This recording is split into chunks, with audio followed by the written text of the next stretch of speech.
శేష్ కుమారి గారు మొన్నటి వరకు జనసేన పార్టీలో ఉండి రిజైన్ చేసి బయటకు వచ్చారు. వారితో ఒకసారి మాట్లాడదాం. శేష్ కుమారి గారు, ఏంటి వరుస పెట్టి ఇలా మీరు మీ తర్వాత కూడా చాలా రాజీనామాలు జరిగాయి, మీరే ముందే గ్రహించి వచ్చేసినట్టున్నారు. ఇప్పుడు పోతిన మహేష్ కూడా రిజైన్ చేశారు. ఏంటి ఈ పార్టీ పరిస్థితి ఏంటి? ఆయన చెప్తున్నట్టు ఇది ఉంటుందా, ఎలక్షన్స్ తర్వాత ఉండదా ఈ పార్టీ? అసలు భవిష్యత్తు దీనికి ఒక గమనం ఉందా లేదా? భవిష్యత్తులో ఈ పార్టీ అనేది ఉంటుందా ఉండదా?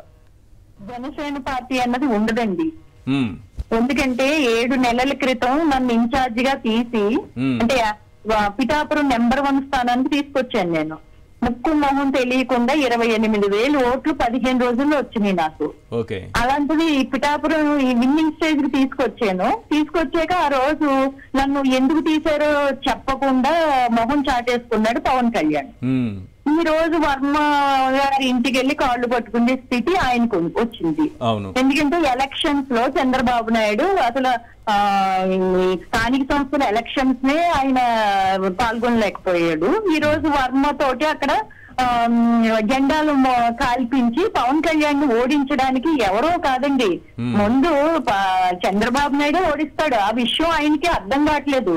మనోహర్ ని నెంబర్ 2 అని చెప్పి పార్టీలో తిప్పి పార్టీని అతనికి వదిలేసి ఇతను టీ టైం మొత్తంలో ఉన్నాడో ఏ మొత్తంలో ఉన్నాడో మరి పార్టీని వదిలేసి ఇన్ఛార్జీలను బలపడినవ్వకుండా ఎవడు 10 లక్షలు ఇస్తే ఎవడు 1,00,000 ఇస్తే అది నీదే సీటు అని చెప్పి ప్రతి ఒక్కరిని మోసం చేసి వీళ్ళు అసలు కాపులు పార్టీ అని పాపం కాపులందరూ ఎగబడ్డారు. అంటే నేను కూడా కాపు బిడ్డనే అనుకోండి. కాపులకి న్యాయం చేశాడా లేదా అన్నది పక్కన పెడదాం. మరి బీసీలకి ఏం న్యాయం చేశాడు, ఎస్సీలకి ఏం న్యాయం చేశాడు?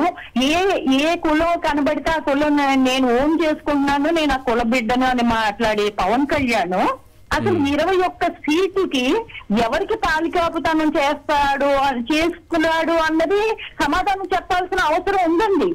పవన్ కళ్యాణ్ ఈ రోజు ఎవరికి అమ్ముడుపోయాడు? 21 సీట్లకి అమ్ముడుపోవాల్సిన అవసరం ఏమన్నా? 21 కూడా ఎన్ని ఇచ్చాడండి? నిజమైన జనసేన నాయకులకి ఏమన్నా ఒక 5-6 దక్కాయా? మాక్సిమం అన్ని కూడా చంద్రబాబు నాయుడు టిక్కు పెట్టిన సీట్లండి. అంతే తప్ప 4-5 ఉన్నారు, వాళ్ళు కూడా చచ్చి చెడి తెచ్చుకున్నారు.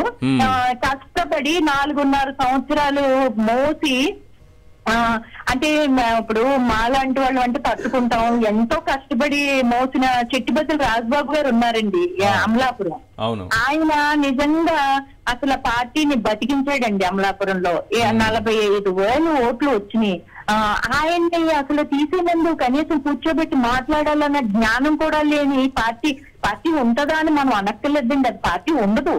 అసలు పిఠాపురం పరిస్థితి ఎలా ఉంది చెప్పండి? రాష్ట్ర ప్రజలకు చాలా ఆసక్తి ఉంది పిఠాపురం పైన.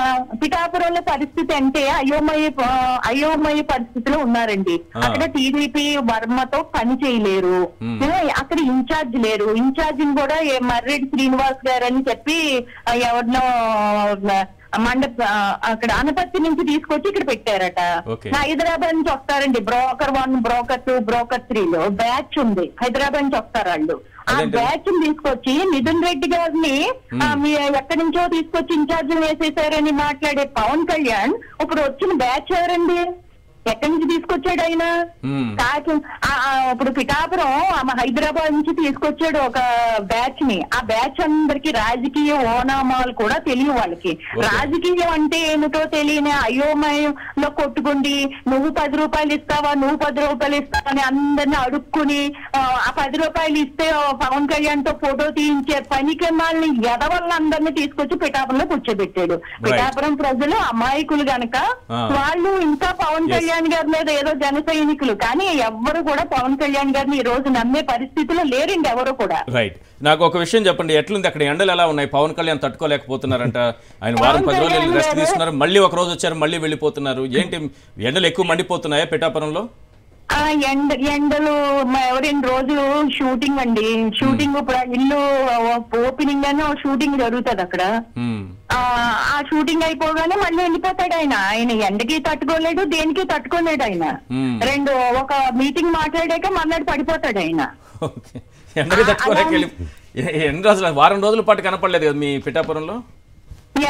ఎవరు లేరండి. జనాలు అందరూ అయోమయంలో ఉన్నారు. ఏం చేయాలి?